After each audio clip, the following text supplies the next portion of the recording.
Hello guys, Tops here. Today, how does Nimble work in Battle Brothers? So it's level 7, tier 6 perk. Okay, specialize in light armor.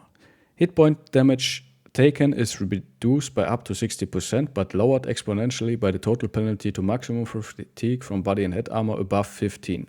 The lighter your armor and helmet, the more you benefit. Brawny does not affect this perk, does not affect damage from mental attacks or status effects, but can help avoid receiving them. So what does that mean? So you basically, if you have a helmet and a body armor that weighs less than 15 fatigue or 15 fatigue, you get 60% damage reduction to your hit points. And if you know how the damage calculation works in Battle Royale, so basically, if you get hit by an attack, your armor takes damage and your hit point damage is reduced by the amount of armor that you still have. And after that, you would take hit point damage. And that hit point damage is reduced by up to 60% by Nimble. So Nimble gives you is kind of like you either take Battleforge or Nimble on all of your bros as a defensive perk. And Nimble is kind of the default perk because you can take Nimble on everybody and it would make sense. Battleforge only makes sense because you wear heavy armor, as heavy as possible, on brothers that have high fatigue on the one side to wear that armor, but also have high defense so their armor doesn't get shredded right away. Because if you have low defense, it doesn't help that you have a lot of armor if you get hit all the time because your armor will just go away. So if you have low defense or low fatigue, you can just go Nimble.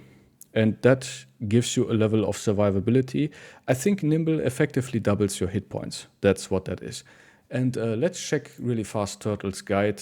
He does a lot of complicated math for Nimble that I'm not able to do. As you can see, here we have the formula, and here is the value. So you get 40% damage reduction at 15 fatigue from head and body armor, 41 and 42 at like 16 and 17.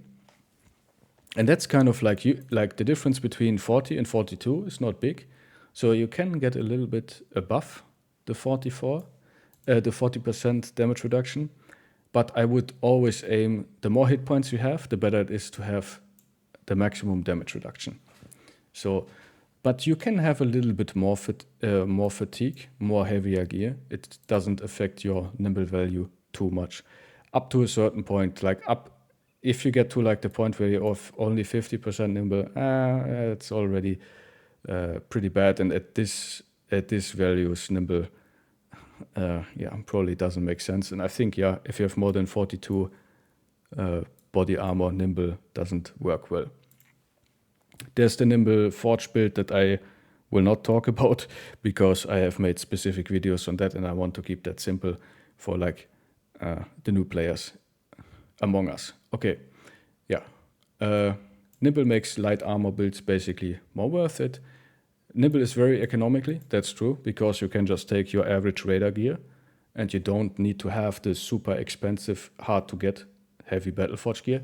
By the way, I have made a video on Nimble versus Battleforge. It's an hour long. So if you want to have a video that goes into that topic, you can watch that. And here are a bunch of numbers. I will link the Steam guide down below so you can educate yourself. Turtle's Steam guide, the best guide for Battle Brothers. But you have to be able to read.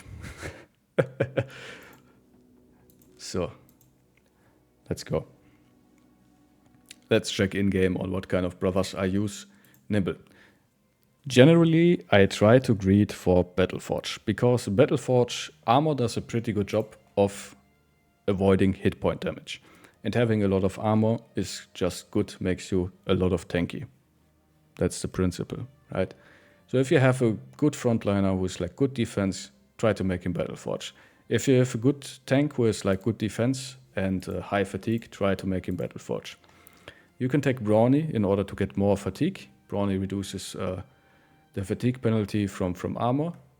And that's kind of the downside. Brawny doesn't work with Nimble, but it works with Battleforge. So that's kind of nice.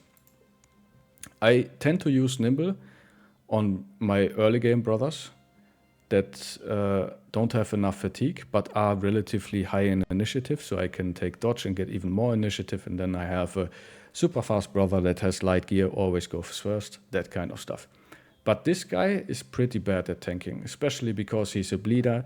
As soon as you get hit by cleavers or something, you get bleeding stacks. And if you are nimble, the bleeding stacks are not getting reduced by Nimble. That just shreds your hit points like nothing if you get an injury. Stuff like cut artery, which also can happen if you get attacked by like axes or cleavers or swords. Then it's a cutting injury. Then you lose 6 hit points per turn until you use bandages, right?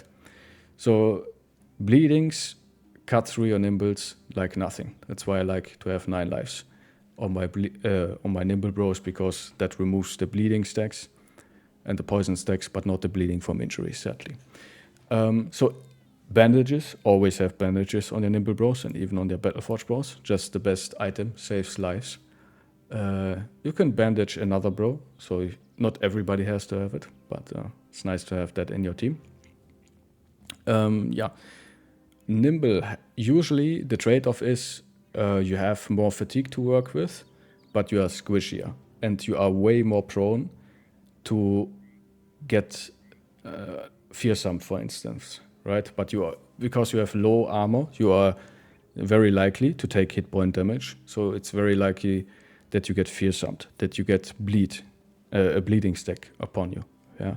So you are super likely to have nasty status effects on you, and thus for you are likelier to die, and you are overall less tanky than Battleforge, because Nimble is generally that kind of perk where it's like it's just there to not die, basically. Like, see, for my instance, my archer has 75 hit points with Nimble. I said it's effectively doubling your hit points.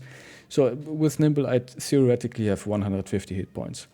So if I get attacked by an attack, like I can take 1 attack, or maybe 2, is not too bad. But if I take more hits than that, ooh, it's bad, right? I start to die.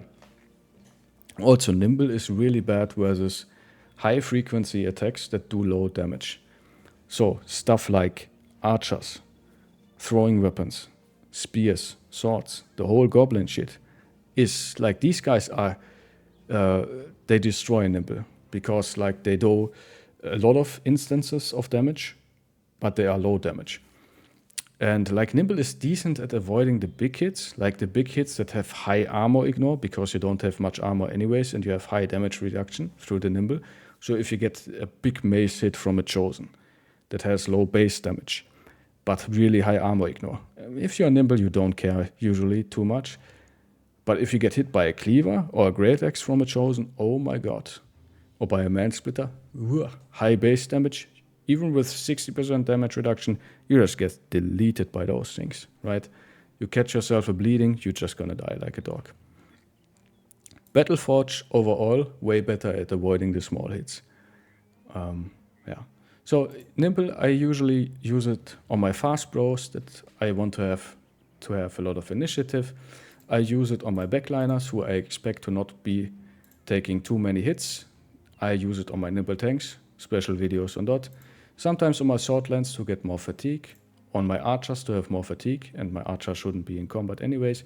And on everybody else, I try to have as much Battleforge as possible. Guys, I have made a shit ton of special videos for the builds for Battleforge vs Nimble. I recommend you watch that. If you still have questions, write me down in the comments below. I see you there, and have a nice day, guys. Bye bye.